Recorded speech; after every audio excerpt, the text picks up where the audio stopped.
이 문제는 정치권으로까지 번지고 있습니다. 최은미 기자와 좀 더 살펴보도록 하겠습니다. 어서 오세요. 예, 이 라인이라는 거는 일본에서 1등 메신저 플랫폼입니다. 글쎄요, 일본 정부가 이래라 저래라 할 성질의 문제는 아닌 것 같기도 하고요. 맞습니다. 바로 그 부분 때문에 지금 국내 여론이 들끓고 있는 건데요. 한국에 있는 네이버 클라우드에 보관했던 일본인 개인정보가 유출된 게 빌미가 된 건데 기술적인 문제는 사실 기술적으로 그냥 풀면 되거든요. 예. 유출 책임이 있다면 그 책임대로 책임을 지면 되는 거고요.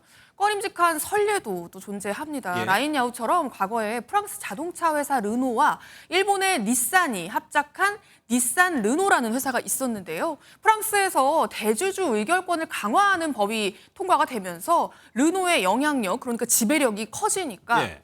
일본 당국이 카를로스 곤 당시 닛산 회장 비위 혐의를 제기했고요.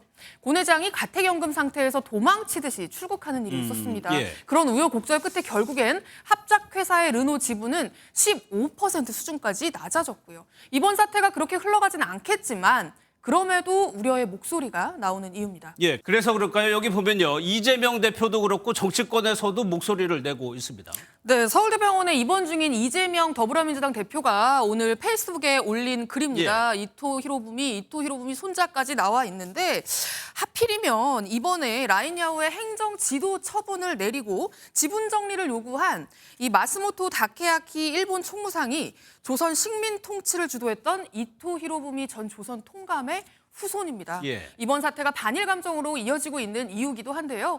여당도 기본적인 문제 의식은 비슷합니다. 윤상현 국민의힘 의원 이야기 한번 들어보시죠.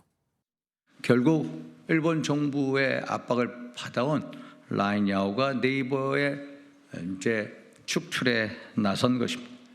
이제 우리 정부가 더 이상 가만히 앉아서는 안 됩니다. 그런데 여야 모두 공통적으로 우리 정부의 대응이 좀 미온적인 거 아니냐 이런 지적은 하고 있는 것 같아요. 네, 맞습니다. 그런데요, 속사정이 좀 있습니다. 라인과 야후가 합작하게 된 배경을 좀 들여다볼 필요가 있는데요. 2019년 당시에 라인은 일본에서 메신저로는 잘 나갔지만 이 페이 사업, 결제 사업에 진출했다가 수천억 적자를 보고 있었어요. 예. 그 돌파구를 찾는 차원에서 일본 최대 포털 사이트 야후를 운영하는 소프트뱅크와 합작을 한 겁니다. 합작 조건은 두 회사 지분을 50대 50, 정확히 절반씩 나눠 갖되 경영권은 사실상 소프트뱅크가 갖는 거였습니다. 예. 이미 이때 네이버는 라인의 경영권을 포기하고 지분을 챙긴 셈이죠. 이 난리가 나지 않았더라도 언제든 팔아서 현금화할 계획이었다는 겁니다. 대통령실 관계자가 네이버가 지분을 판다고 하면 제값을 받게 도와주는 게 정부의 일이다라고 말한 것도 이런 맥락에서 나온 걸로 보입니다. 예, 그래도 네이버나 라인 내부 직원들은 좀 동요할 수 있을 것 같은데 분위기 어때요? 네, 맞습니다. 불안감이 클 수밖에 없겠죠. 한국에도 라인 관련 직원들이 2,500명 가까이 있거든요. 직원들 사이에서는 당장 지분 관계가 모두 정리되면 실직하는 거 아니냐 하는 우려감이 팽배합니다.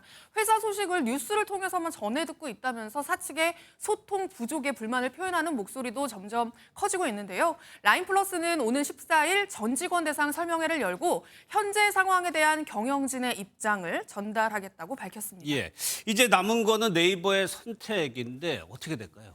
네, 이미 소프트뱅크와 네이버가 지분 매각 협상에 들어갔습니다. 사실상 매각은 기정사실이 되고 있는 셈인데요. 네이버 입장에서 아주 좋은 조건으로 거래를 했다고 하더라도 일본 정부의 압박으로 떠밀리듯 이루어진 셈이라서 매각으로 논란이 종결되진 않을 걸로 보입니다. 알겠습니다. 잘 들었습니다. 최은미 기자였습니다.